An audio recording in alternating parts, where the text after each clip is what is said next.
Marc Lawrence joining Greg DePalma here, host of the Ourlads Gambling Show, our kickoff for 2024 for the college football season. Good to have you here, Marc. We've been doing this now for several years on the Ourlads Football Network. Yeah, we're kind of used to it. Really looking forward to this. And we have Ryan as our producer here this year, so things should go extremely well. Looking forward to doing it. Let's kick this show off starting today.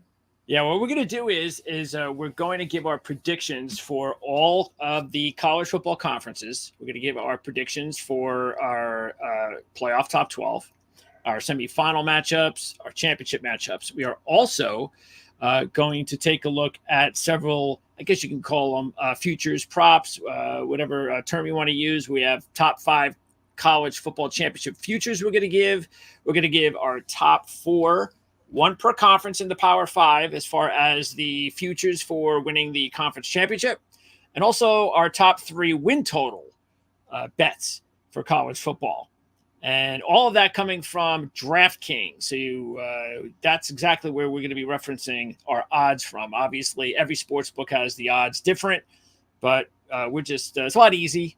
It's a lot easier because it just gives us an opportunity to go to one specific website where all of our viewers can reference it as well, Marc. And I know, unfortunately, we were trying to use what was that website we were trying to use that all of a sudden they took away all of the states. It was the Superbook in Las Vegas, and they were in about 8 or 10 states, and we just got word here a week or two ago that they've pulled up in all those states, and they're only going to be operating in Las Vegas and throughout Nevada, the Superbook. So a little bit disappointing, but they got tired of competing with the big boys, FanDuel and DraftKings. And Marc, of course, has been around the block quite a few times as far as handicapping football for many years. I'm holding here Marc's Playbook Football Preview Guide magazine. Which edition is this now, Marc? Geez, I have to look. I think it's number 32, I believe, number 32.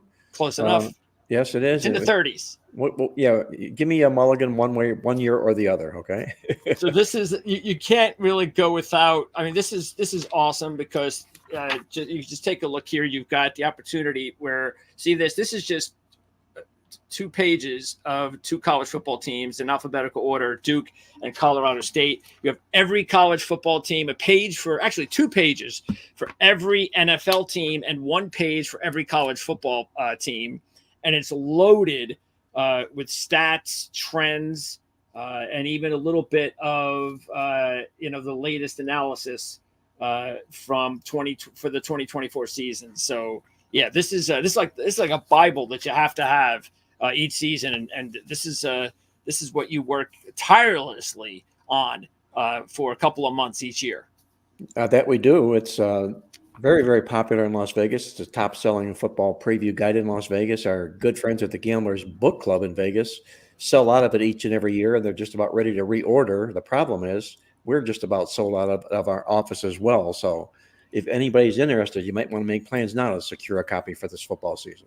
All right. Well, we still have look, we only have a few days left before officially the college football season kicks off in Ireland, I believe. Is that correct? Is it Florida State, Georgia Tech?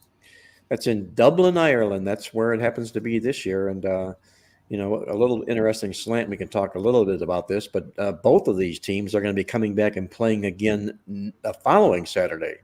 So, we talk a little about when the NFL teams go over to Europe and they have to come back, and sometimes they come back without rest and, kind of penalizes them. Well, both of these college football teams are going to be in action the following week. So it will be interesting to see how they fare the week after they play their game in Dublin. Yeah, Florida State. Actually, they get an extra couple of days because they're going to be on a Monday against Boston College. I guess that's Labor Day. Mm-hmm. So I'm not sure if that's a day game or not. But that's Boston College at home. That's their home opener on the 2nd. And Georgia Tech will have their home opener on Saturday, the following Saturday, against Georgia State. So that's how it works out for both Florida State and Georgia Tech. And Florida State, we're going to get into them, of course. They came so close to the playoffs last year. They're not going to have that problem again because if they're number 5, they're in the playoffs. We have a 12-team playoff system. And it's going to be a lot of fun trying to figure it out, because that was part of the fun of preparing for this show and preparing for the season, was going over the 4 big conferences and just a number of teams and the competitiveness. It's just going to be crazy. And there's only 2 teams from each conference that'll be in a championship game. So it's going to be wild. It's great that there's going to be a group of 5 team represented. So that's good. That would have really been rough if that wasn't allowed. So I'm glad that they figured that out. And so, this is what we're going to get into, and it's going to be a lot of fun. And I think the fans are going to be in for an exciting end of the regular season and into the playoffs. It's going to be something else. Yeah, I think it's going to be a great season here. We've all been kind of jonesing for an expansion in the college football playoffs. I don't think we were jonesing for an expansion of conferences to blow up like they did, to blow the Pac-12 up and eviscerate it the way in which they did. But now we're forming moving, I should say, to super conferences. And along the way, we're being benefited by a few added college football playoff games. And we're going to have 12 teams in this year. And I'm going to venture to say, Greg, by probably 2 or 3 years down the road, we're going to have at least 24 teams in the college football playoffs. Yeah, I can see that happening. So, all right, which is okay. I mean, I guess. I mean, I think 12 is enough myself, but whatever. I'm certainly not going to cry over it.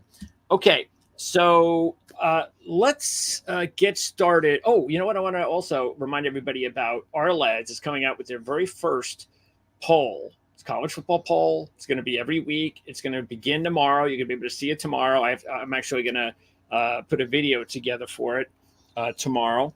And boy, tomorrow is going to be, I'm going to have a stack day tomorrow. I've got 3 interviews here on the Ourlads Football Network. We're going to talk Pittsburgh Steelers at 2, Detroit Lions at 4, Washington Commanders at 7. And I got to squeeze in our first poll video. So that's just going to give everybody an opportunity to see what it looks like. We have, I believe, 9 pollsters, 8 to 9 pollsters this year. Next year, I'm sure we'll have more. We're going to let everybody know who the pollsters are. Mark's a pollster. I'm a pollster.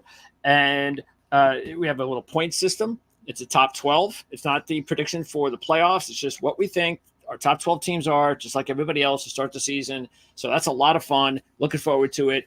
And we should have it available for everybody to check out here on the Ourlads Football YouTube channel tomorrow. So don't forget to subscribe, like, and share.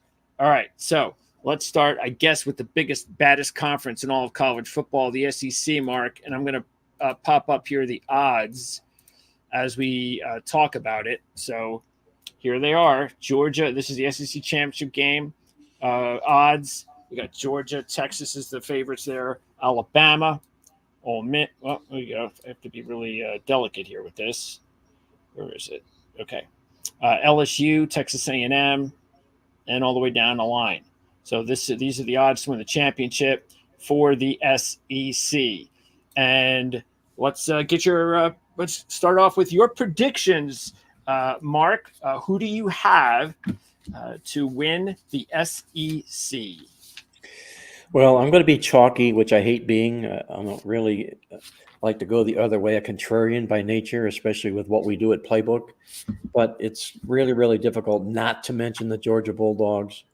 And I also think not to mention Alabama in the same vein with their new head coach, despite the Nick Saban being gone situation here. But as the preseason polls show, the AP poll has Georgia number 1. Georgia played the college football bowl game in the Orange Bowl last year with a mammoth chip on their shoulder after being left home from the college football playoff last year. That was sinister. It was absolutely unbelievable. The team had been number 1 from the get-go, and all they did was lost the SEC championship game by a peanut, and they were left out of the college football playoffs. And what did they do? They went out and won their bowl game 63-3.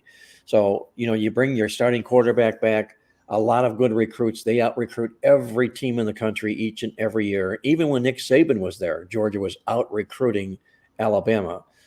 So they are indeed a solidified number 1 team in the country, and you have to have them in the SEC championship game.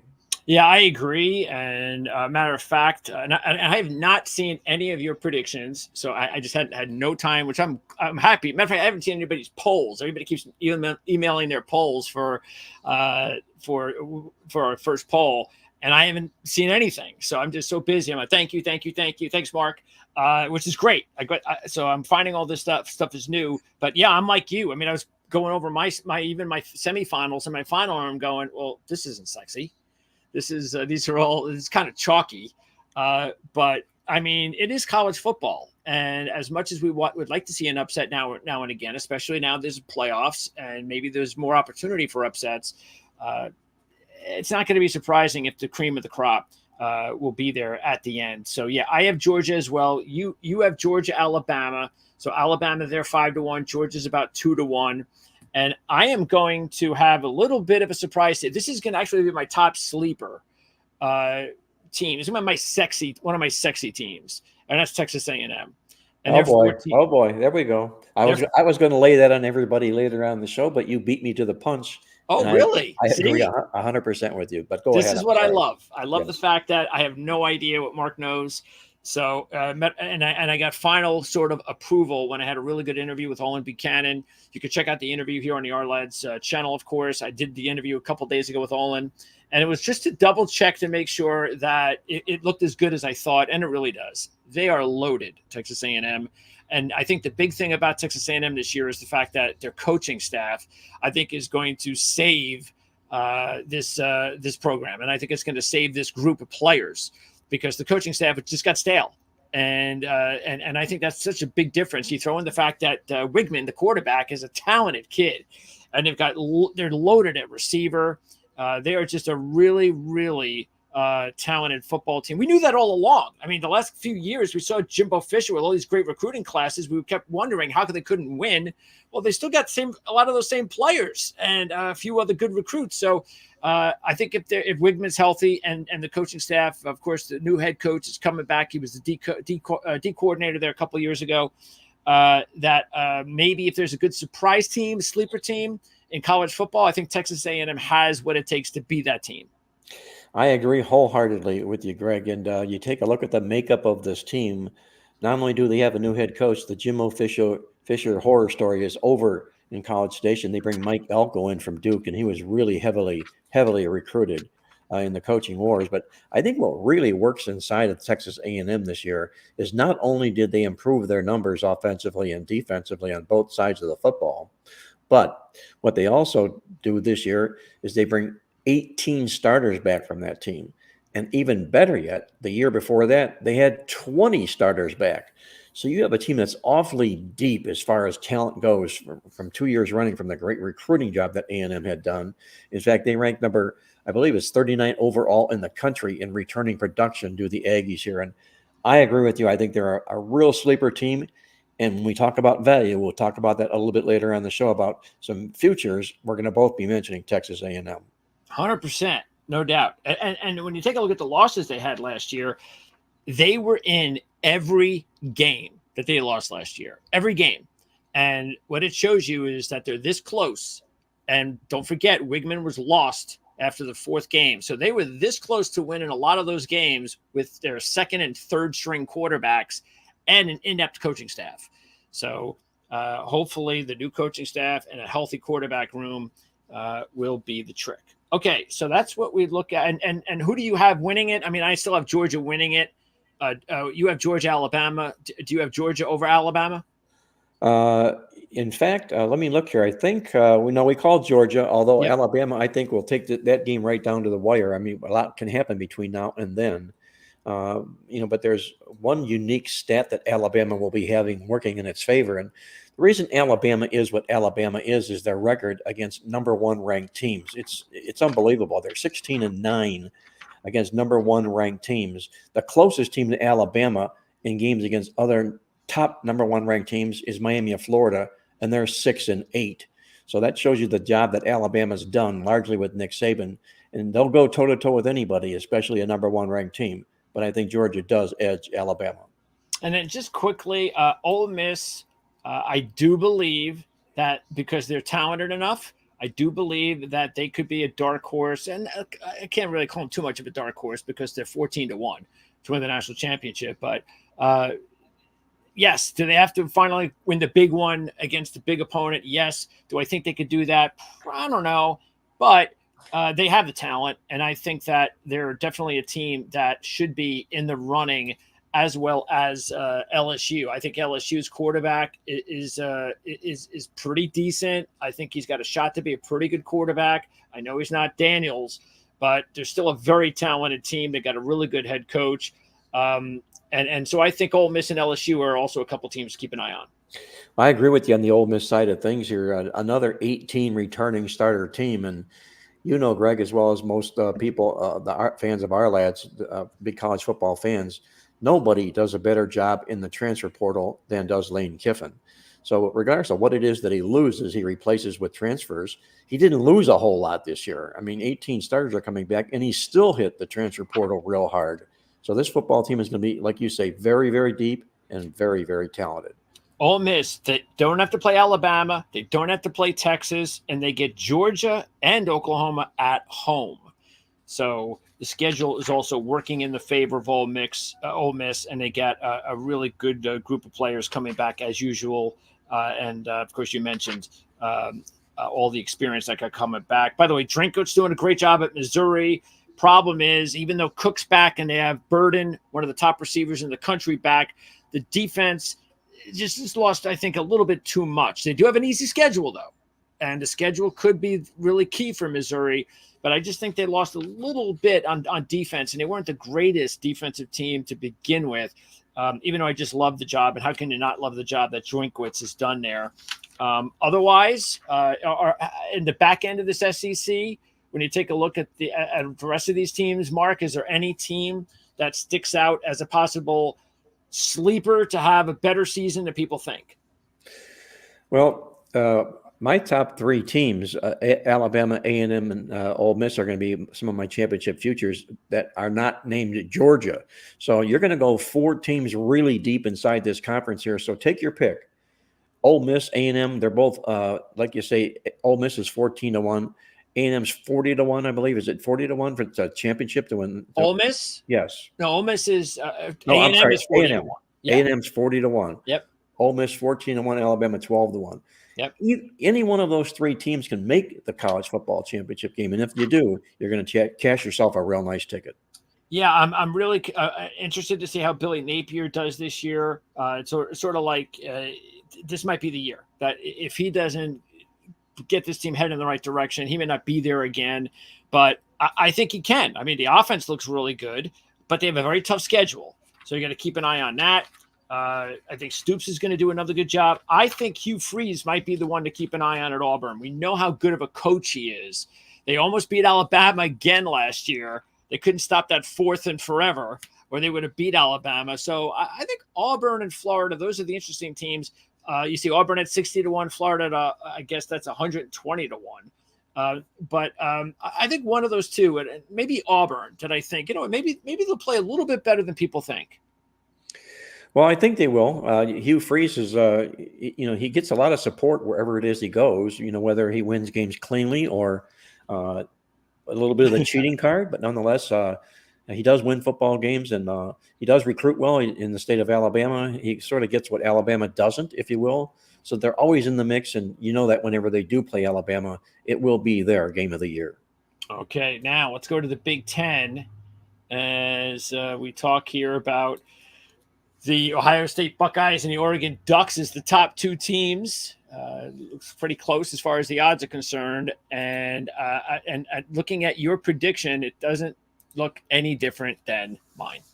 So, we're going to go a little chalk here, but that's okay. Again, I'm not going to be going chalk very often. I did have Texas A&M as a runner-up, but this is where I'm just going to bow down and say I just don't think that the rest of I don't see anything else from the rest of the conference that really like that third team. I just don't. I mean, Michigan, they just lost too much. And then Penn State, I just don't trust Penn State. And I look at their roster and there's nothing that changes my mind. Even if Aller winds up at the quarterback having a really big year, I just don't know if that's enough. Iowa might be the one team though. They're 35-1, and maybe even Wisconsin, who's sitting there at 65-1. Those are the two teams that I think that could be the sleepers because they both have excellent defenses. And Iowa getting a better offense this year. How can they not? And Wisconsin, if Van Dyke can get back to his form from a couple of years ago, well, then all of a sudden, I think both Iowa and Wisconsin, with those really good defenses, could be the teams that I would look at. Not Penn State, not Michigan, and not USC. What about you? For as deep as the Big Ten Conference is, Ohio State has to be the stick out here, and Oregon has to be mentioned in the talk as well. The only thing with Oregon is they're coming over from the Pac-12, and there's going to be a little bit of inauguration because, the teams that are holding the serve right now in the Big Ten are not going to welcome these newbies into the conference. So Oregon might find a little bit more of a stiffer challenge, I think, than they're anticipating here. But I'm with you. I don't see a team that I can really sink my teeth into behind what I would say Alabama and possibly Oregon in this conference. You talk about Michigan. They went 15-0 last year. There's going to be regression. Jim Harbaugh's gone. J.J. McCarthy's gone. A lot of the players you recruited are there, but still 15-0, nobody improves on 15-0, believe me. Penn State, I'm with you. I'm not a big James Franklin fan at all when it comes to big games. James Franklin hides. He doesn't show up for football games just like that. You mentioned Iowa, very, very tenacious defense, but unfortunately, they traded their first-round offensive coordinator for 3 good defensive coordinators. They have no offense at Iowa, and I don't know what they're going to be doing any different this year other than letting Kirk Ferentz's son go, Brian Ferentz, as offensive coordinator. He promises changes, but we're going to have to see that before we buy into that. So I'm with you. I think they could be tempting at that price, but I think it's clearly Ohio State in this conference. Yeah, you've got Kate McNamara coming back from injury, and I mentioned Van Dyke at Wisconsin. So that's the whole deal. Is if one of those two guys plays really well and they're capable of it, then look out for them as surprise teams. And the rest of the surprise teams, I know there's a lot of talk about Nebraska. Matter of fact, my cousin's a big Nebraska fan, and he wanted to say, what's up? Looking forward to the upcoming season. Watch out for Nebraska. See, the problem with my cousin is that he lost all credibility with me last year when he kept talking about Nebraska winning and doing this and winning this week, and they never would win. I think they won once at the end of the year. So he got too excited too early. But now he sees and should see the difference between what last year's team was and what this year's team could be, because Nebraska has a 5-star quarterback under center. They've got a kid that actually has his father was a big-time player at the school, Raiola. The offensive line coach, his uncle, is still there, another Raiola. So they've got that little legacy deal going, which is a big reason why he picked and stayed at Nebraska, even though there was some talk about him going to Georgia, which I'm sure we all would have loved to have seen a 5-star quarterback go to Georgia. Like, they need a 5-star quarterback. So anyway, and they're really excited about Matt Rule because we know how good he could be in these rebuilding projects. Well, I think Nebraska checks a lot of boxes this year, Greg, and I think your cousin bought in a little bit too early, perhaps out of eagerness and anticipation. But Matt Rule has a pattern that cannot be refuted for the college football programs that he's been with. He's turned those programs around inside of 3 years, every stop he's made. The first year, the football programs have struggled, as did Nebraska last year. The second year, they showed enormous growth, all winning teams, all bowl teams. By the third year, these football programs were on the map and in the talk and in the discussion. So this is his year here right now, Rule, with this Nebraska football team. And like you mentioned, Raiola, the quarterback, the only problem with him is, to me, he was the I don't want to call him a grifter, but he more or less shopped his services around, and he was rumored to be at like 3 or 4 different schools, and I think he just went to whoever paid him the most money. It ends up being Nebraska, so good for the Cornhuskers. But I think this football team will be very dangerous this year, and I'll be stunned if they're not in a bowl game by season's end. Yeah, and also another team to keep an eye on, and I'm going to be interviewing one of their insiders from the Locked On Hoosier Network, hopefully next week, and that is Indiana with Kirk Cignetti. Becoming the new head coach at Indiana. We know how successful he was as the head coach at James Madison. So I think this is a great move for Indiana. And they also get the Ohio quarterback, Rourke, Curtis Rourke, taken over there at Indiana. So they could be a sleeper. not to win the championship, but just to win games. I understand, and they could be a sleeper. You know, they have a 5.5 season win total, and I would play that over just on the fact that no team in college football brings back more returning starters than does Indiana. 21 starters are back for this football program here. With a good coach, a good new coach, and a lot of new enthusiasm here, I think Indiana could be a team that will play with a lot of spark this year as well. And, of course, me being a Rutgers fan, I think they're going to have a good season. I know there's a lot of positive talk. And keep in mind, I think a lot of the reason why there's positive talk about Rutgers and Nebraska is their schedules are really, really good. They avoid a lot of the top teams this year, so that opens things up for them. And they're better. So not only are they improved, but they got a much easier schedule. So that's why there's been a lot of talk about Rutgers and Nebraska this year. All right. So, so as far as Oregon and Ohio State, we'll talk more about them. We still got to talk about the playoffs and all that. So we'll get back to them a little bit later on. By the way, I do have Ohio State beating Oregon, and you have Ohio State beating Oregon as well. So far we're chalk, but hey, it is what it is. We both have Georgia and Ohio State winning their conference. Well, let's get off this chalk train, Greg. What do you say? So. All right, let's say. Okay. All right, let's see what's next. Let's get to what do we got here? The ACC. Let's go with the ACC. All right, we're getting off chalk, or at least I am. All right. So, matter of fact, this is the conference that I am really going crazy. So, I think this whole conference is upside down, and the reason is I'm sorry, I just don't believe that Florida State is just going to Florida State, we're reloading. They just lost too much. I'm sorry. I just think they just lost way too much. And I know they're getting the Clemson quarterback who went to Oregon State. He's coming here, and I know he's got experience, but he's still not all that great. He's fine. He's a fine quarterback, but he's not Jordan Travis. He's not even close to Jordan Travis. So I just think in my opinion, I know they're talented, but I just think that there's an opportunity here for some other teams, and then by the way, that also includes Clemson. I don't see it this year again with Clemson. I just think that they're just falling behind a little bit overall, and we've seen we've seen the cracks in the armor the last couple of years, and I see that continuing. But it's these next two teams that I have playing for the ACC championship. I have NC State and Miami in the ACC championship. And maybe it's not a surprise that I'm taking NC State if you're familiar with my love affair with quarterback Grayson McCall. Right. Yes, for sure. And for him to land here at NC State, I just thought that was just a perfect signing for the Wolfpack. Dave Dorn is so close to getting over the hump. And I think Grayson McCall might be the answer he's been waiting for because he's one and done. So I think this is a perfect setup for NC State.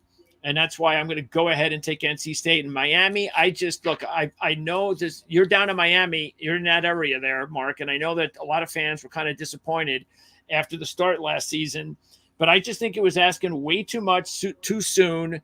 Now I believe that in year 3, he's got a very good college quarterback in Ward. This is a talented roster. He's a great recruiter.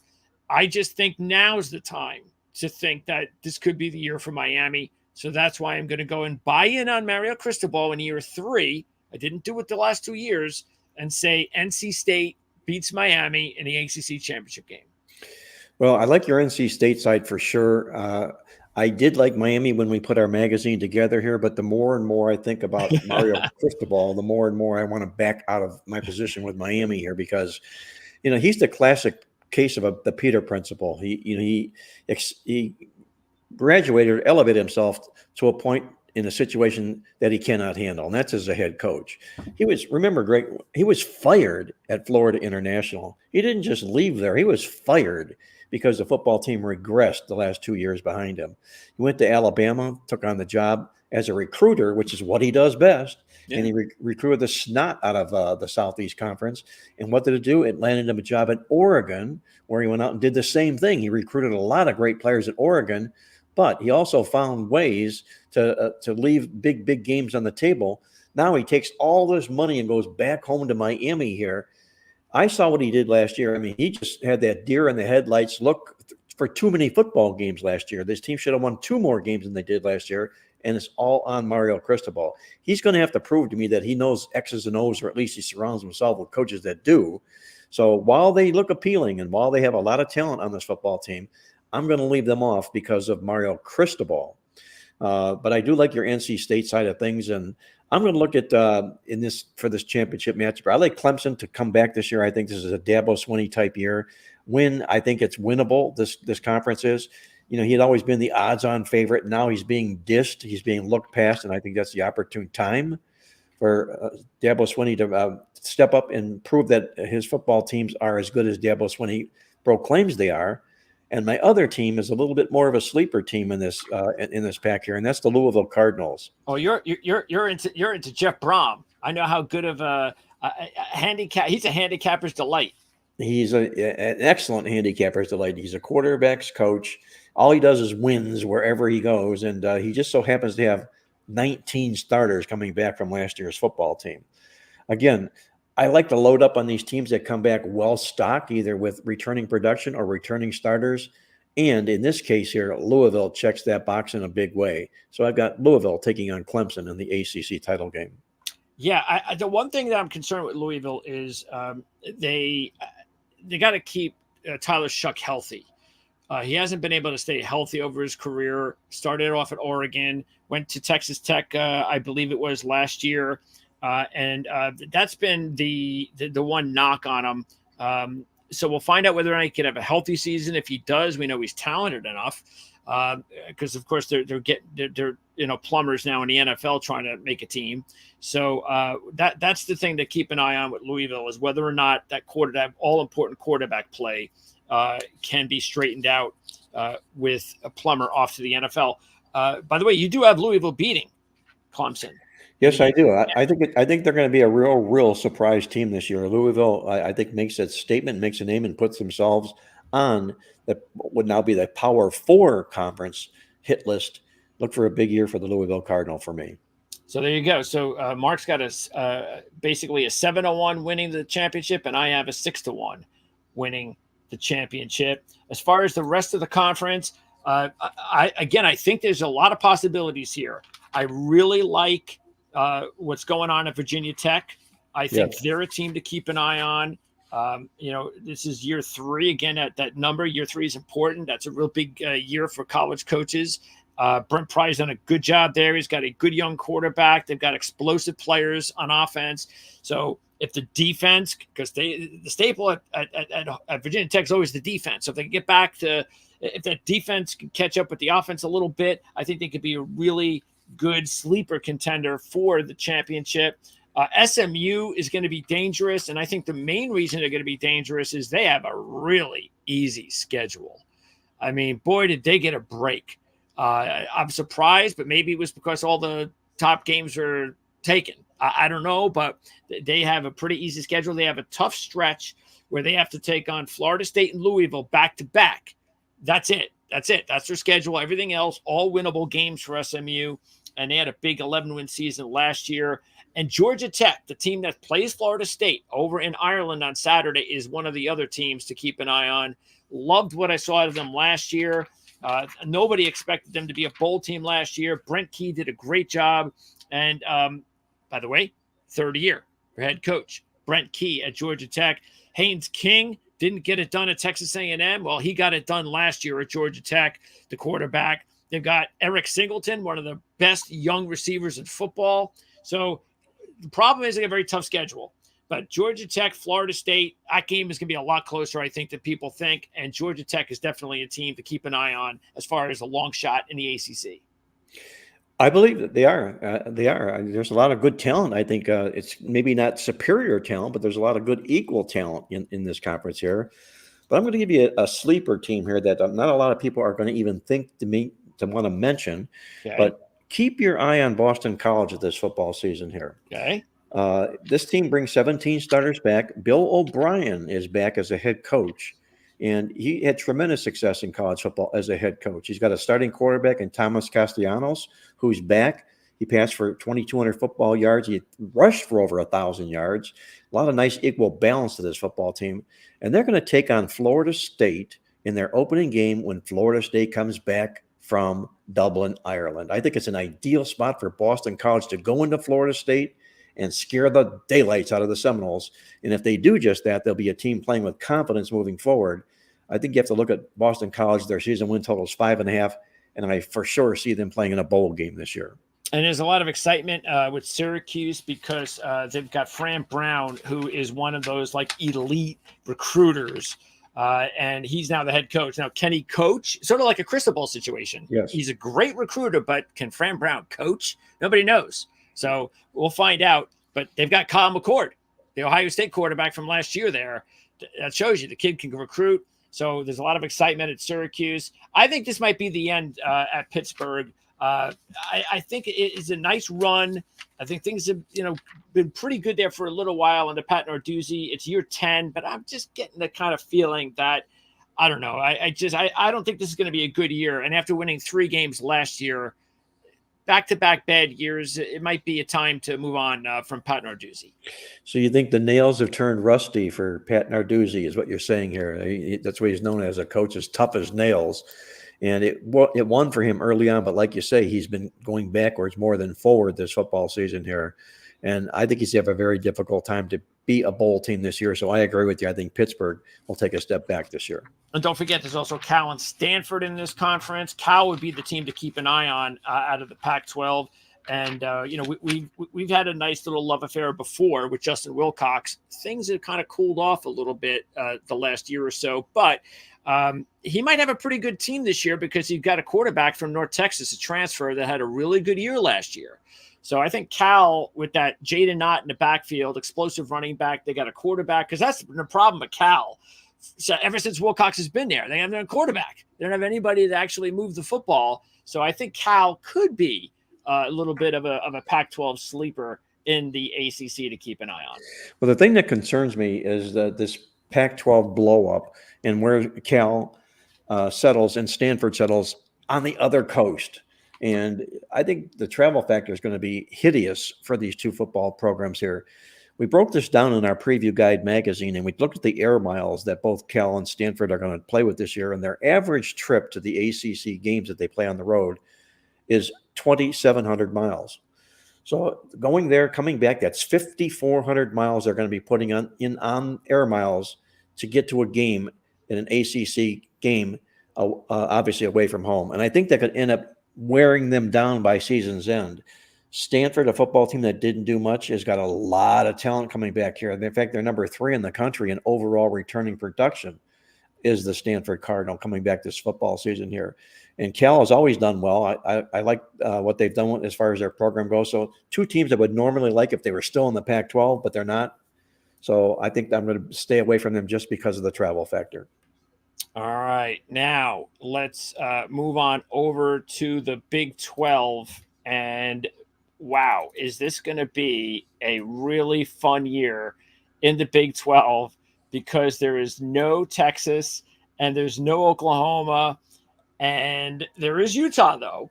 Utah is going to try to come in from the Pac-12, and they're going to try to make a little bit of history. But, wow, this is wide open. And, we've really been behind 3 coaches in this conference for the last couple of years. Kleiman at Kansas State, Campbell at Iowa State, and Leipold at Kansas. And now they're all contending, because Oklahoma and Texas are gone. And then one of my favorite sleeper teams from the Pac-12 last year is Arizona. And now they're in the mix here in the Big 12, even though, of course, their head coach is gone. So I think, look, I still like Utah. I still think, and it's all going to come down, of course, for Utah, I believe, because I think it's a very competitive conference. It's all going to come down to whether or not Cameron Rising can stay healthy. And if he can, then this is just too well coached of a team. They're also getting back a couple of other injured players, including one of the best tight ends in the country. So if they can keep the tight end healthy, they can keep Rising healthy. It's hard for me to think that Utah won't be there at the end. So I think the big question is, for me, who is going to make that second spot? And I think it could be Kansas State. It could be Oklahoma State. It could be Kansas. It could be Arizona. but I'm going to go with Iowa State. I'm going to go with Matt Campbell, and I'm going to go with Iowa State and the Cyclones this year, because if you look at them, they've got, and I'm sure you could look it up. I'm sure you probably will already, how much returning experience they have. Also, their offense is loaded. They had a freshman quarterback last year who had a monster record-breaking bowl game. That's what you want to see. They had a freshman running back who had one of the top 4 all-time rushing performances in the history of the program, season finale. Those are 2 freshmen. They got another strong sophomore tight end, and they have a couple of really good position players at receiver. The defense is good.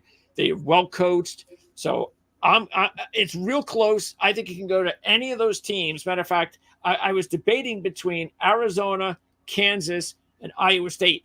I don't, as much as I love the freshman quarterback at Kansas State, and as much as I love the coach at Kansas State, I just think they lost too much.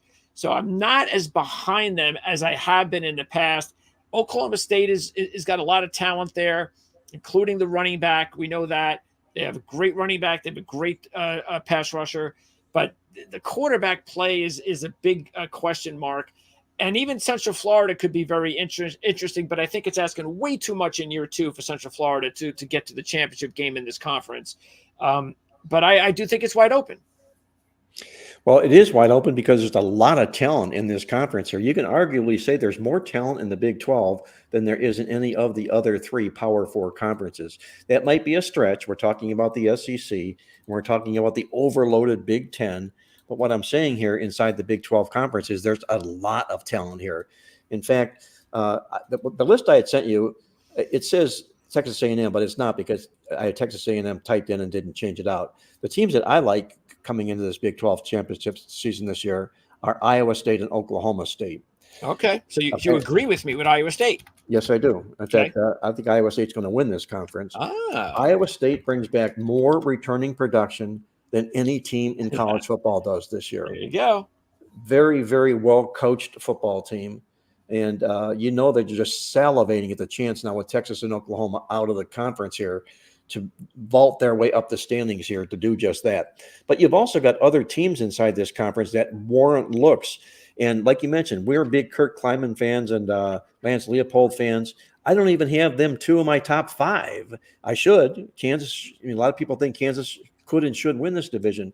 And Kleiman with Kansas State could probably be there just as well.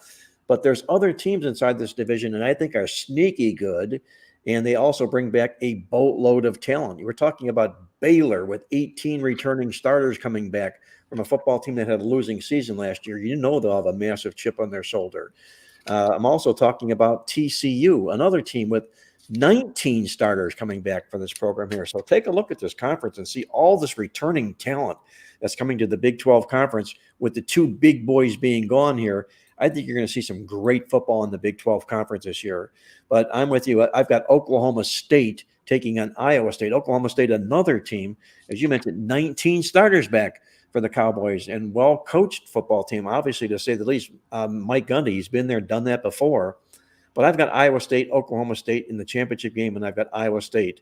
They're not going to cut down the nets, but they may tear down the goalpost. Yeah, matter of fact, Oklahoma State was my 3rd team, so I just couldn't get him in because I was in on Iowa State. And again, but look, if Rising's hurt and he gets hurt, then yes, I'm taking Utah out and I'm putting Oklahoma State in, and we'll be agreeing on that.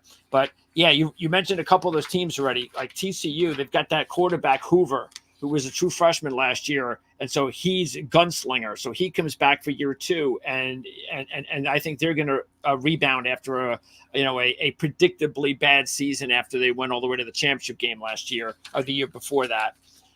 You look at Arizona again, as I said, Arizona, they got Fafita, who was a freshman quarterback last year. He's a talented kid, so he stays there. McMillan it could be the first wide receiver taken in the NFL draft. So they've got an exciting backfield, the runners. So their offense is going to be explosive. Do they have enough defense? That's going to be the question. I think they have good players there.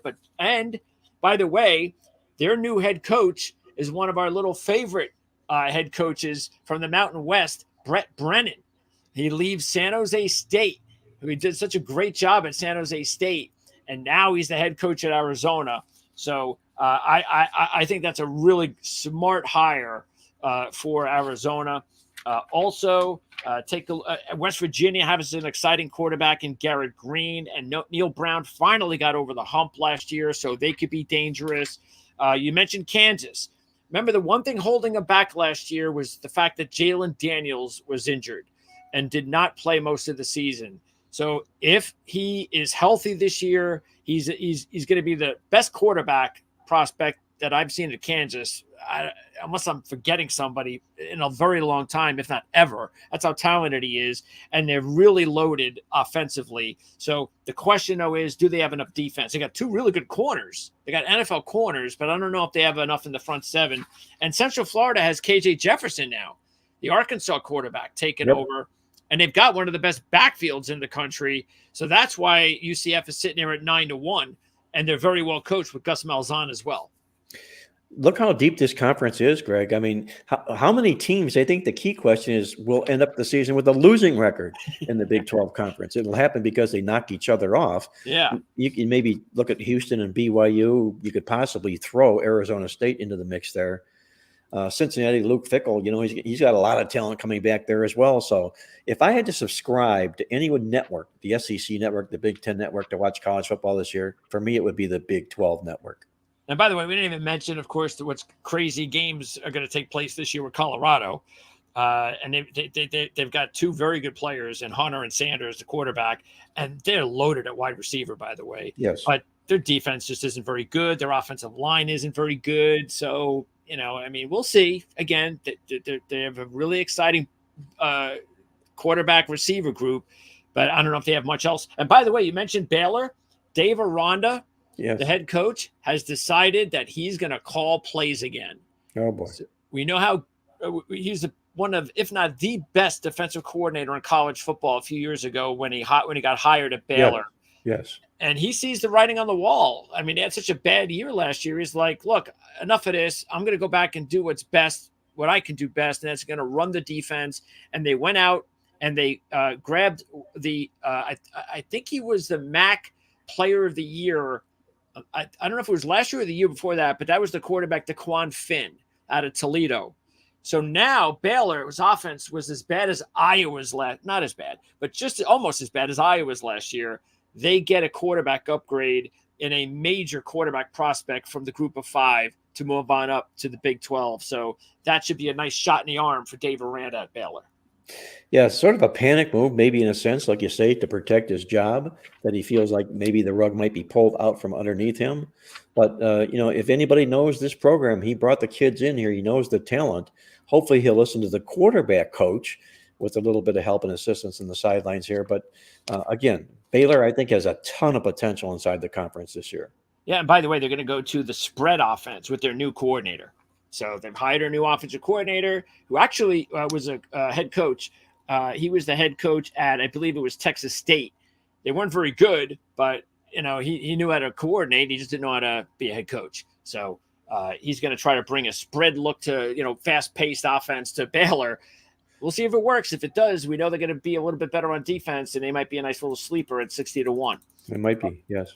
All right, let's go ahead now. And I tell you what, before we go to the group of 5, we have some other predictions we want to throw in there. So let's stick with the conference futures. So let's just go with the conference futures in the group of 5. The Power 5. Those 4 conferences. And we're going to go with our 4 top picks as far as the conference. Let's see. Let's go here, and we're going to go to the conference. I think it's here. Yep, conference winner. Now, Greg, are we doing these for the teams that are going to win the conference, or the teams that bring a lot of value and you end up cashing a nice big ticket with this?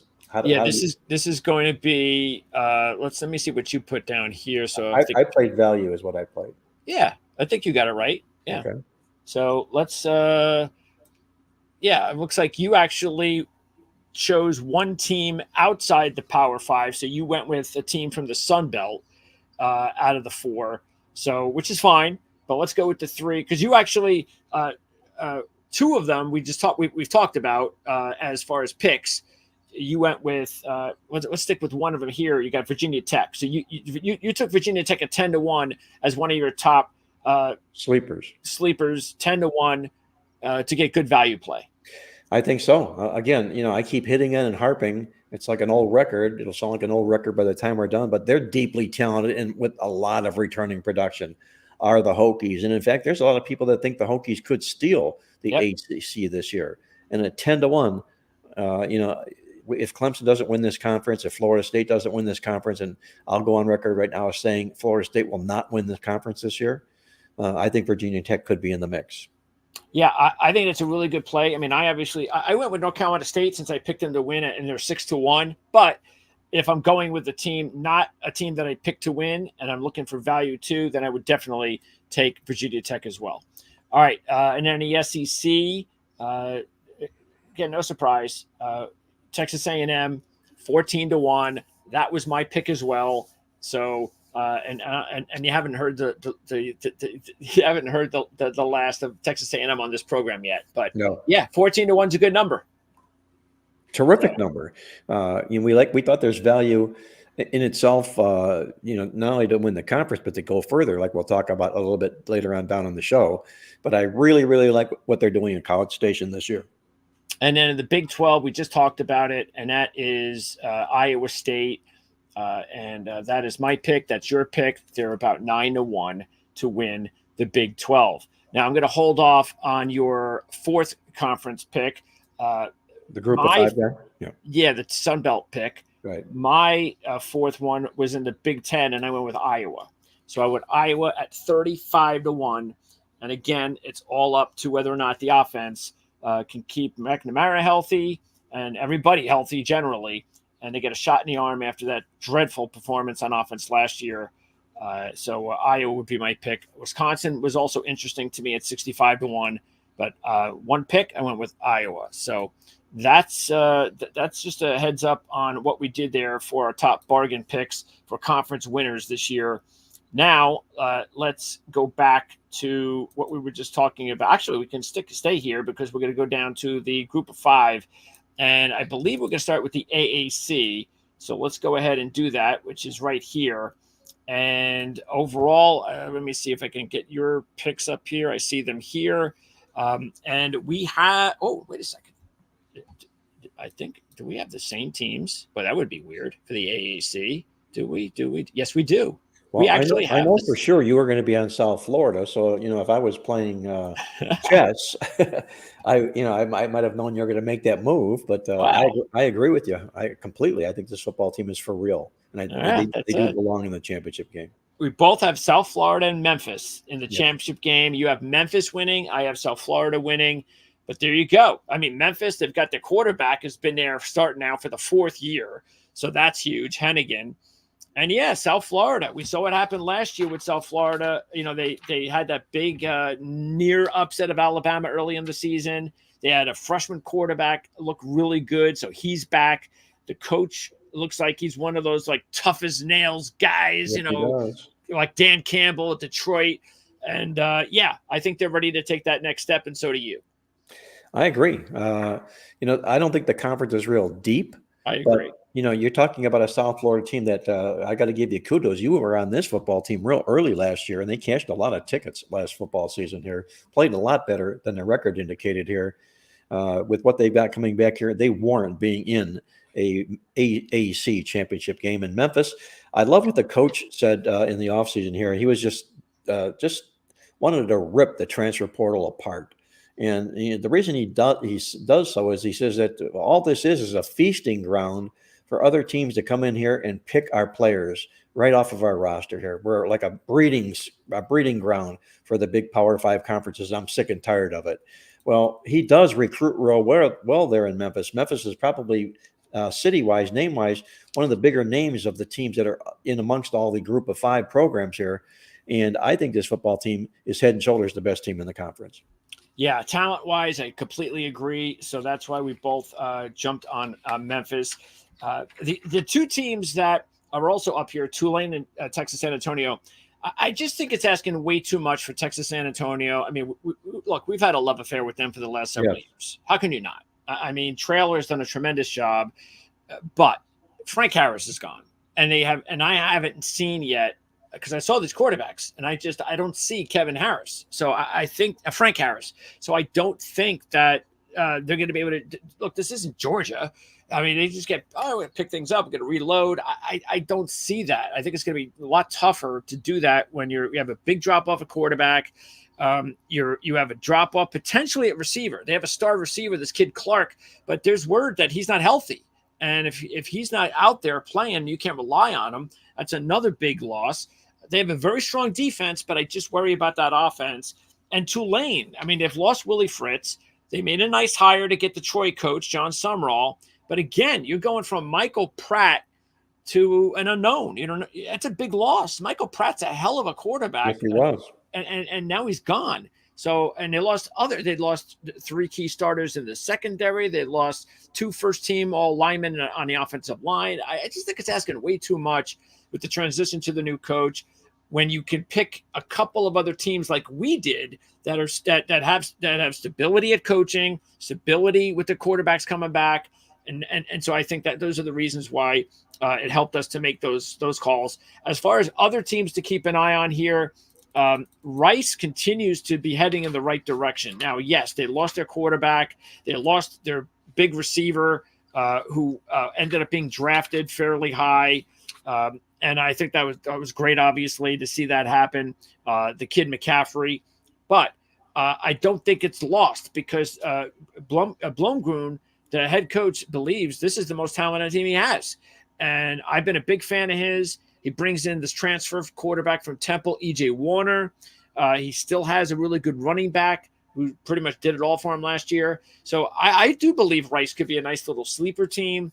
Other than that, it's a transition year. There's not a lot I like here in this conference. Maybe Charlotte could be a nice little sleeper team that can make a move to go to a bowl and be a lot better than people think, because Max Brown, who was playing quarterback for Florida last year, he started a game and was it was an interesting quarterback option there, is now the quarterback at Charlotte.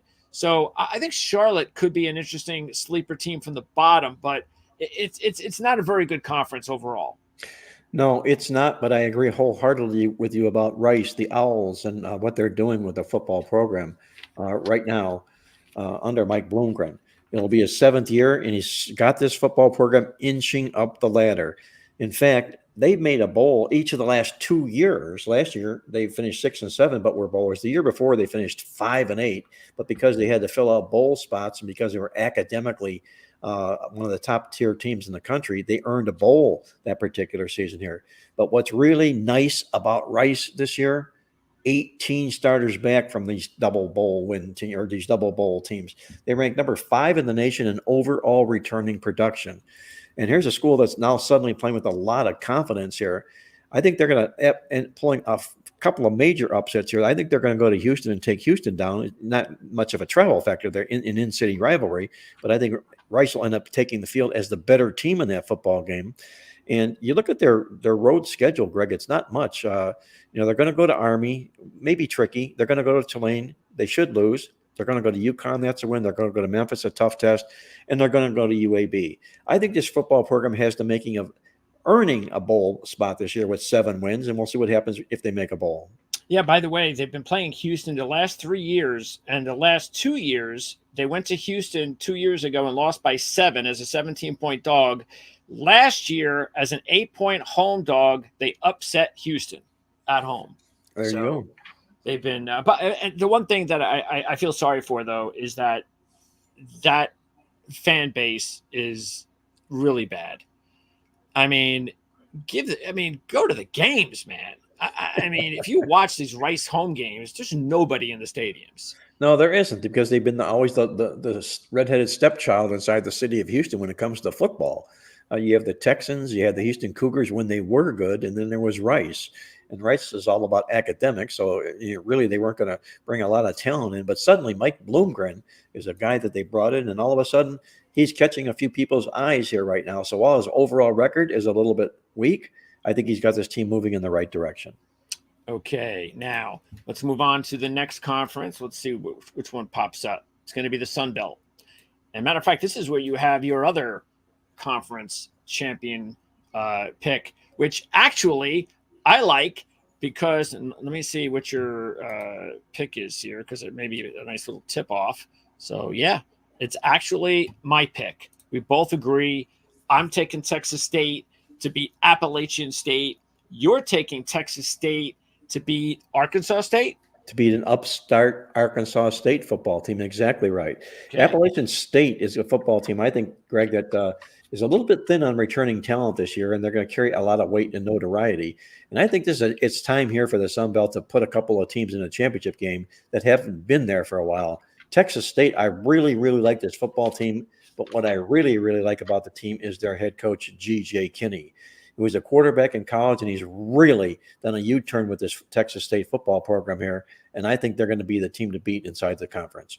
Yeah, they get the transfer quarterback from James Madison, same conference. You're talking about one of the top quarterbacks in the conference, Jordan McLeod. So, that's going to be big. Yeah, they have a lot of returning starters. Makes a lot of sense. They are one of the favorites, Texas State, and I kind of agree with you. App State, I kind of only put App State in there almost by default because I was like I couldn't find anybody else. Right.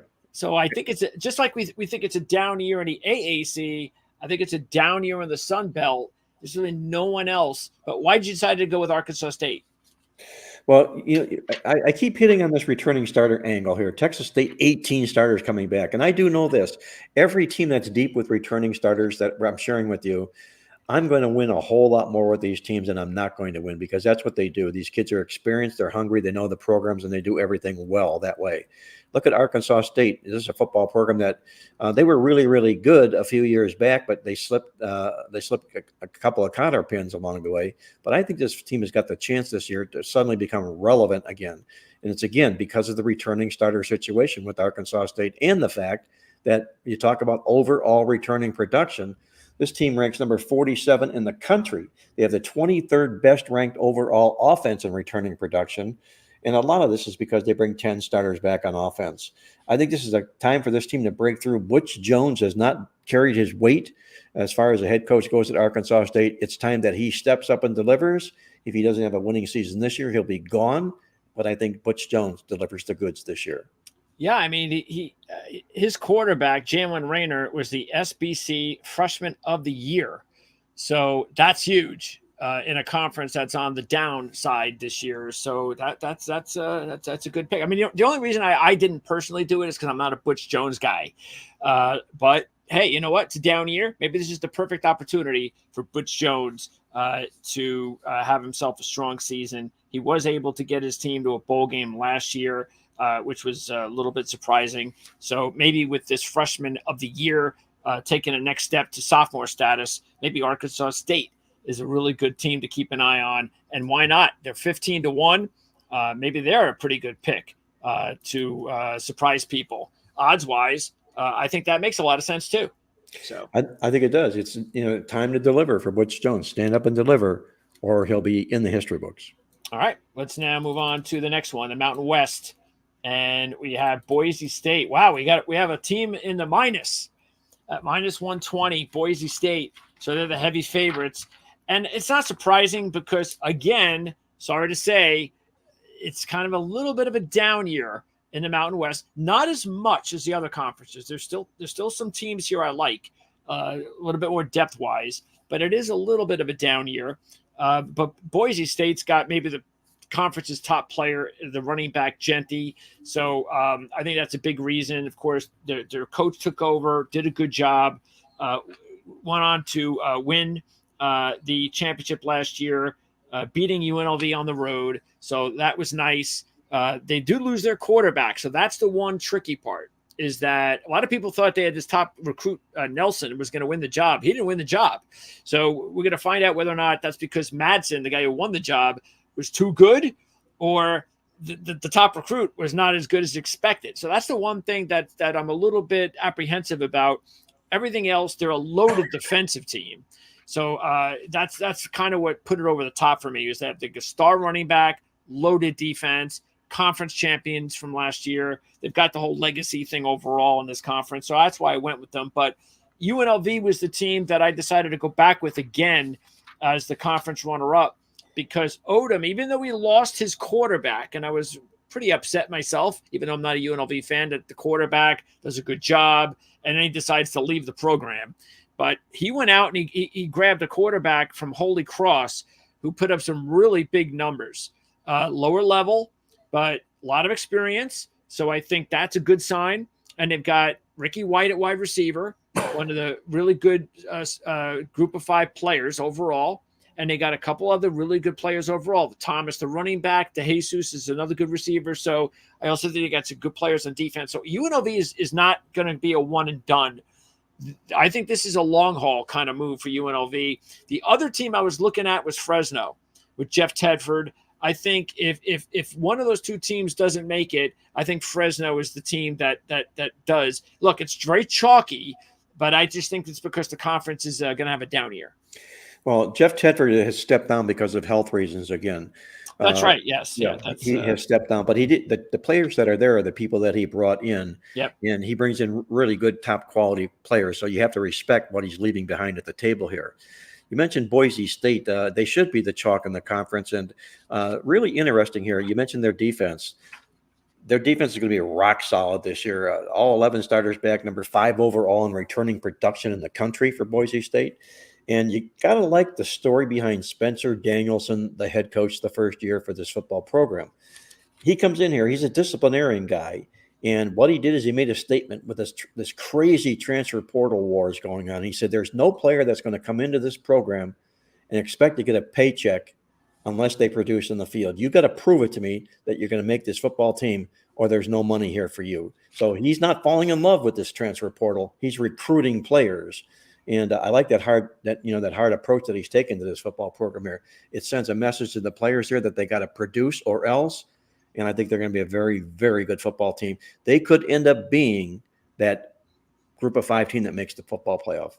Yep, absolutely. I mean, that's my pick. Yep. I don't know if it's yours, but it's mine. By the way, you have Fresno as the runner-up, so you're still going to take them in the championship game even without Tedford. Yes, I am. Maybe, if you believe a little bit of karma and the fact that we're going to play for the Gipper and win one for the Gipper here. That's a good one. Yes. I think this is the ideal spot here for a Fresno State football team that, again, harping that they come back with a lot of talent here, a lot of talent that they had before in the past. And I think they're going to go out and, like I say, play hard for the Gipper this football season. Maybe not win it, but I think they'll be in the mix. Yeah, because Air Force, they had such a great team last year and the last couple of years, mainly on the defensive side, but now everybody's gone. So there's just way too many replacements that I just, I'm not saying that they can't play well.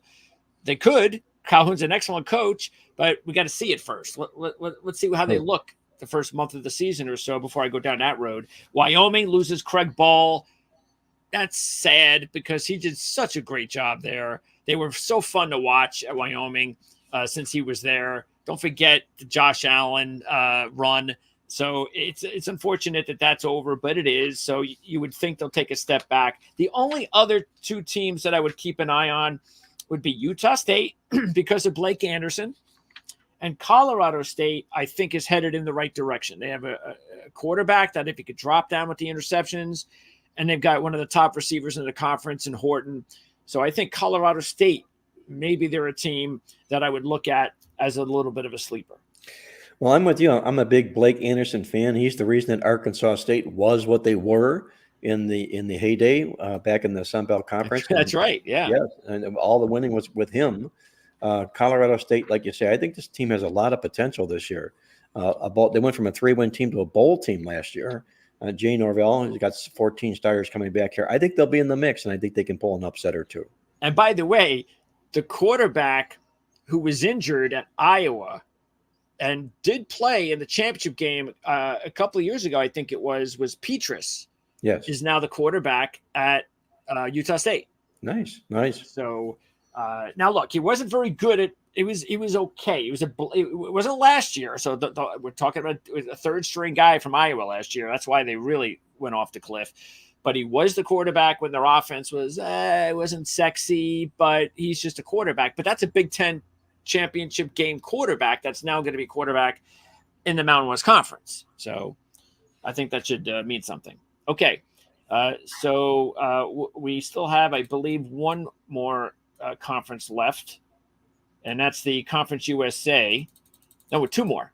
So Liberty was dominant last year, and the reason for that was not just because they were a talented team, but it was because the rest of the conference wasn't very good. I don't see much of a difference this year, so that's why they're minus 200, and I get that. Western Kentucky, though, I think that's the team that if I was looking for a championship matchup, I'm going to go chalk there. TJ Finley, by the way, the former Auburn quarterback and the former Texas State quarterback, is now the quarterback at Western Kentucky. So I think it's a weak conference. Jacksonville State, I think they lost a little too much for me, the Rich Rodriguez-led team, even though I think this makes sense. It's one of these top three teams. But I still think it's hard to think that Liberty won't win the championship. Well, here's a football team that won 13 games last year. So they're going to obviously be the returning favorite to come back this football season here. They're going to take a step back. There's no question. They're not going to win 14 games this year. And they do play in a ridiculously soft conference here. If it's not the MAC, it's this conference that's the weakest in all of college football. So you have to mention them, even though they're very, very chalky.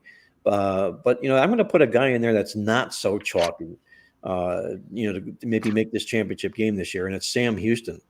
And if you look at this football program here last year, they started out really rugged. I think it was 0-8, 0-9 to start the football season, but they came back and they won 3 of their final 4 games of the year.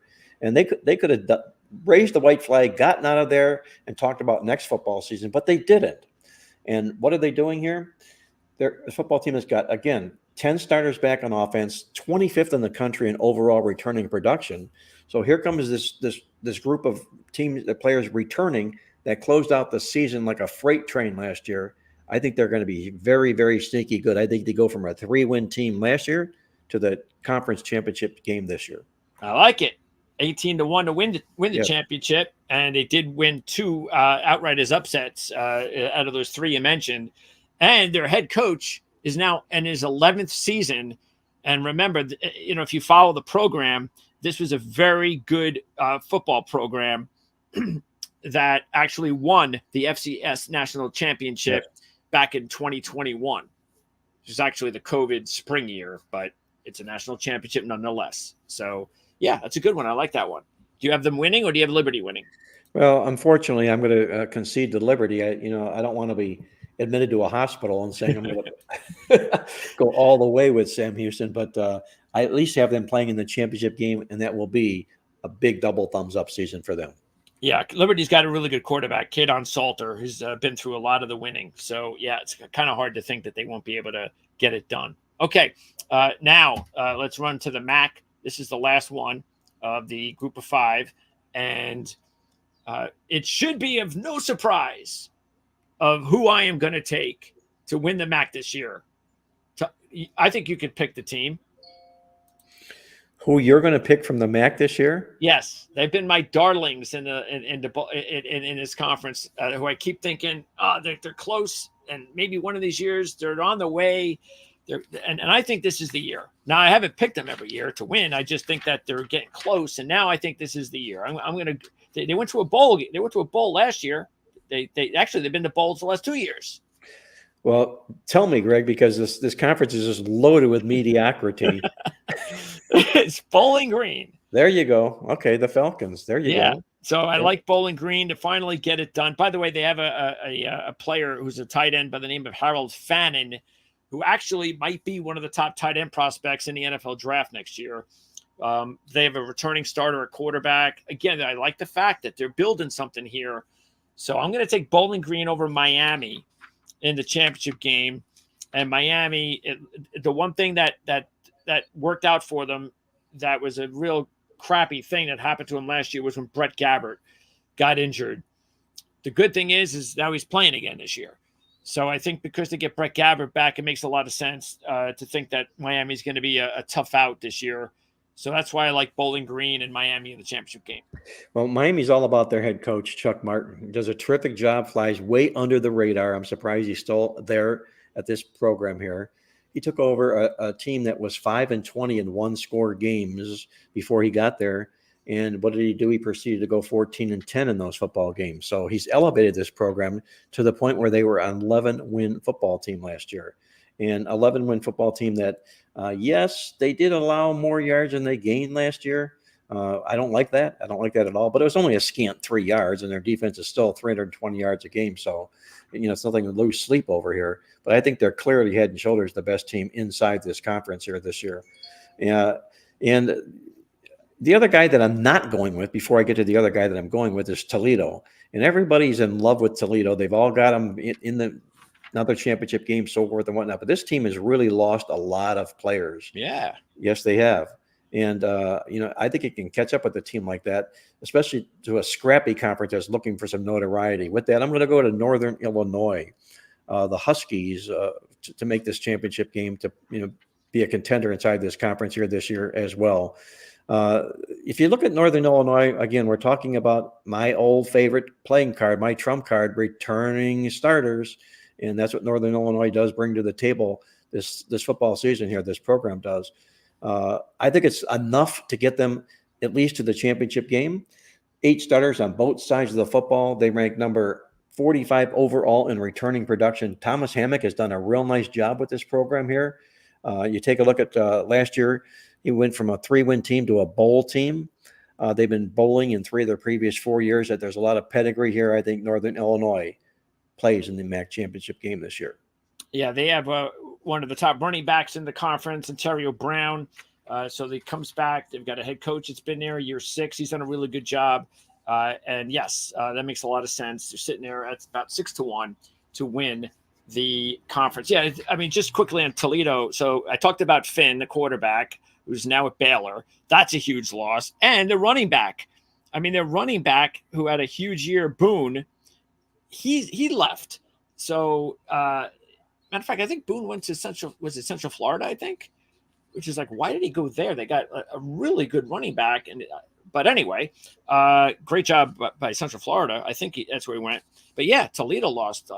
Well, they got skinny down. Toledo did, Greg, in the offseason. Only 4 starters back on each side of the football. They rank 122nd in the country in overall returning production here. You can't even think about putting them on your wish list this football season here because they won 11 games last year. They're going to be highly targeted. They're going to be the hunted inside the MAC conference here, and they got nothing to do to stop it. That's the reason I would stay away from Toledo at all costs. All right. Now, let's take a look at our top 3 win totals. And I don't know. I have no idea why they didn't put this in alphabetical order. This is just, I mean, I have no idea. It's like there's no order for this on his website. I know. There was no rhyme or reason to it either. No. You know? And it's like, come on. I mean, how am I 130 teams you want me to scroll down? And anyway, so go ahead and give me your top 3 picks for anybody that's interested in win totals. I went all through with my overs. You went with 1 over and 2 unders. Correct. So go ahead and give your 3 picks. All right, my first pick is the Baylor Bears, who I talked about earlier before. Aside from being a very, very staunch team with a lot of depth coming back, you've got 5.5 wins for their season win total here. They're off a skinny 3-win season last year. They're red-faced, embarrassed. They're anxious to do something about it. And with a team with this much returning talent, 5.5 wins, I see this team in a bowl game. I'll be stunned if they don't. I'll go over the 5.5 wins with Baylor. All right. I like that one. Baylor over 5 or 5.5? 5.5, yes. 5.5. And you had 2 unders. The 2 unders I have are teams last year that had monumental seasons. And, again, it's my philosophy that when you climb the top of the mountain, you very seldom get back to the top of that mountain. And, again, you're the hunted. You don't play with as much vigor and enthusiasm, so forth and whatnot. The first play is going to be Florida State under 9.5 wins. And I know they feel like they were jaded last year, but I also think they were fortuitous and they were lucky last football season here. Now everybody in the ACC is going to want a piece of this football program here. I've got them going under 9.5 wins. I think they win 8 games this year personally. So I think it's a nice play under 9.5 wins. Well, and then your final team under? My final team, you're going to give a big boo to because I'm going against your team. And that's Michigan under 9 wins this season here. I agree with that. You know, you go 15-0, Greg. Where are you going to go the next year? With a new coach, with a new quarterback. And again, everybody in this robust Big Ten conference here, Michigan's going to likely be the biggest game on their schedule this year. So it's going to be really, really, I think, a lot of shell shocking at Michigan this year. And I think they stay under 9 wins. Yeah, I could see them losing. They should lose to Ohio State, Oregon, and Texas for sure. Those are the 3 like definites. And then I think they only have to lose one more, I think. Yeah, somewhere along the way. And usually somewhere along the way, you know, either turnovers, injuries, something crops up when they end up losing a game inevitably that perhaps they shouldn't have lost, you know, but they do it nonetheless. And it kind of surprises everybody. My 3 teams are shouldn't be any surprise. I've talked about them all. I'm going over 5 with Georgia Tech. I'm going over 7.5 with Iowa State. I'm going over 8.5 with North Carolina State. Well, I understand each and every one of your plays and where they come from our discussion earlier on in this segment here. My only contention is that as I was groomed or schooled as a young kid getting into this handicapping business here, and I ended up having along the way had the benefit of filling in and answering telephones for a local bookmaker, and I got a good handle, a feeling from the players that were calling in, and all they're calling in is over. Well, that same thing applies to I think in the betting world. The thought being that you know they're going to be good, they're going to be exciting, but that doesn't account for the fact that a mistake can happen, something can go wrong, an injury can happen, something like that. So that's the only reason that I have 2 unders on my ticket here. The main reason that I have 2 unders on my ticket, but I do like your 3 plays. I have to say that. Yeah, I mean, I might have had unders. The only thing was the whole scrolling down 130 teams. I was like, if I got to look at unders and overs, it was going to drive me crazy. Yes. So I just was like, you know what? Let me just take these overs, and I already like these teams, and I made it simple. So I got you. All right, now let's wrap it all up with our predictions on what we are going to go with for our championship teams, and we also have our top 5 championship futures. So. Let me take a look here and let's see. So overall, it looks like my top 4, and these are going to be the buys. I'm going to be going with Georgia, Ohio State, Utah, and North Carolina State. While it looks like, let me make sure I've got you here. What is this? Where are yours? I forgot where I put yours. I'll let you give your top 4. Well, my 5 championship futures, again, all about value. No, the 4 rankings. Oh, we're talking about the 4 conference futures? No. We're just going with the rankings. Did you put your top 12 together for your rankings? No, honestly, I did not. Sorry about that. Oh, that's probably why I can't find it. All right. You can't find it because let's go ahead. Let's go ahead with your futures then. Where are they? So yeah, let's just go with the futures then, which you have your top 5. I can see them right here.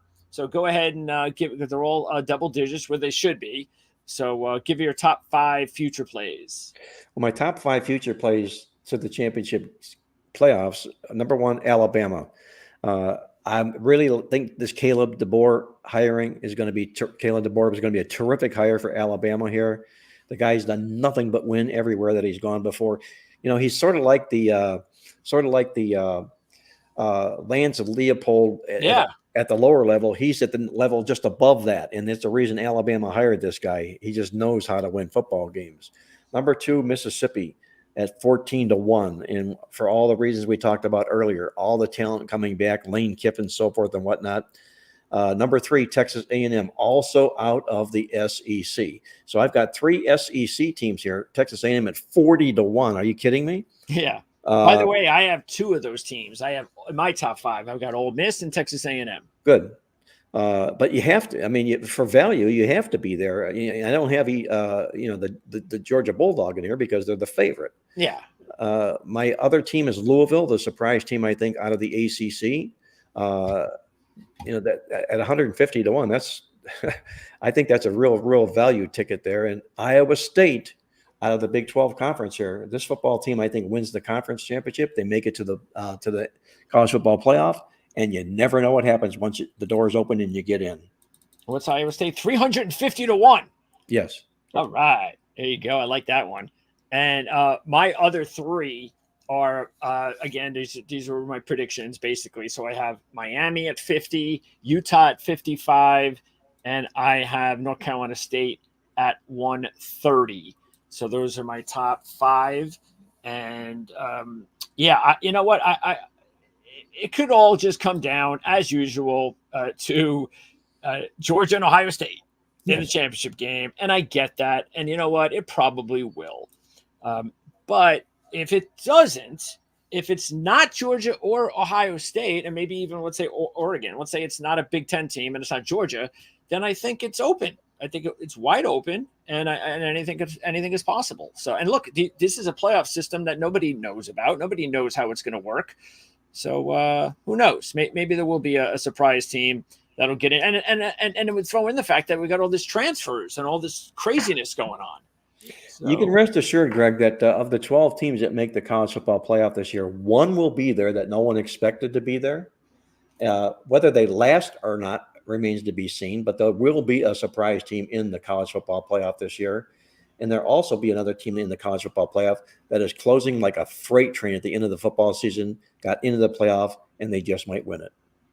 I'm just going to run off. So and we'll definitely wind up talking more about this even next week. Matter of fact, I'll tell you what, I'll hold off because we're going to be doing this again soon anyway, and I'm not going to really worry too much about my preseason rankings compared to what we'll talk about, say, in a couple next week or the week after, whenever we start talking more college football. So don't forget, next week we're going to be doing our NFL preview show, but it's also week 1 of college football. So we'll have an opportunity to talk about the NFL in our whole preview and what we think there, and then we'll also take a look at what we're looking at as far as our week 1 college football action.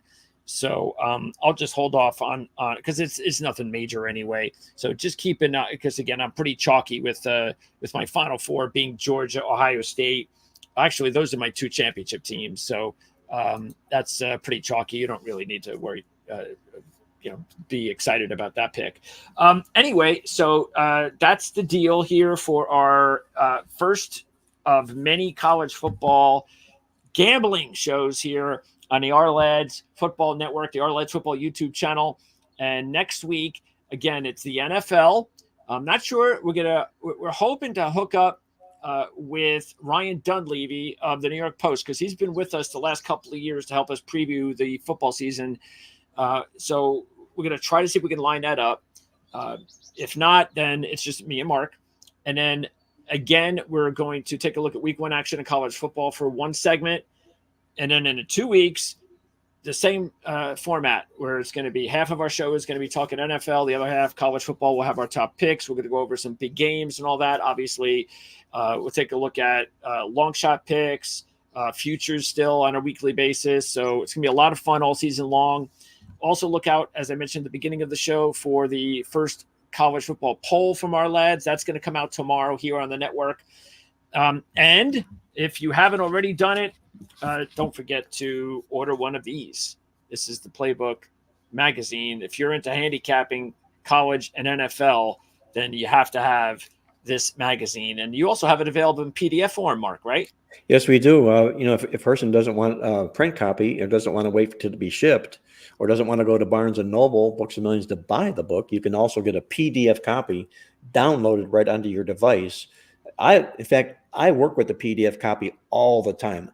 I have my PDF copy up on every show that I do with you, Greg, because I can skim back and forth real quickly and see exactly what it is we're talking about. You can also download that as well. It's all at playbooksports.com. And Greg, before we go here, one thing I want to throw out there is we need to change the name of the show. Oh. We don't you don't like it being called the Gambling Show? No, I don't like it being called the Gambling Show. I'm thinking like Wager Wise or Smart Investing or something to that effect. Not gambling, okay? Because our whole purpose here is to stop the gambling and get smart. So I'll let you come up with it, but just a food for thought, if you will.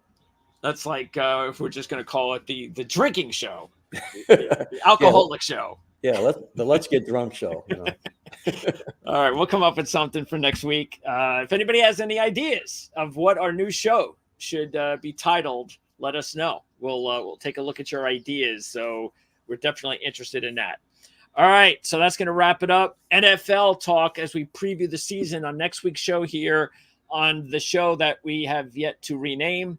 So for Marc Lawrence, who, by the way, is on his Playbook Experts YouTube channel every Wednesday with just a collection of Hall of Fame handicappers, Jim Feist, Victor King, one of the young pups, Tony Mejia, Andy Isco, who's out in Vegas. Matter of fact, Andy and our producer Ryan might be hooking up in Las Vegas in the next couple of days.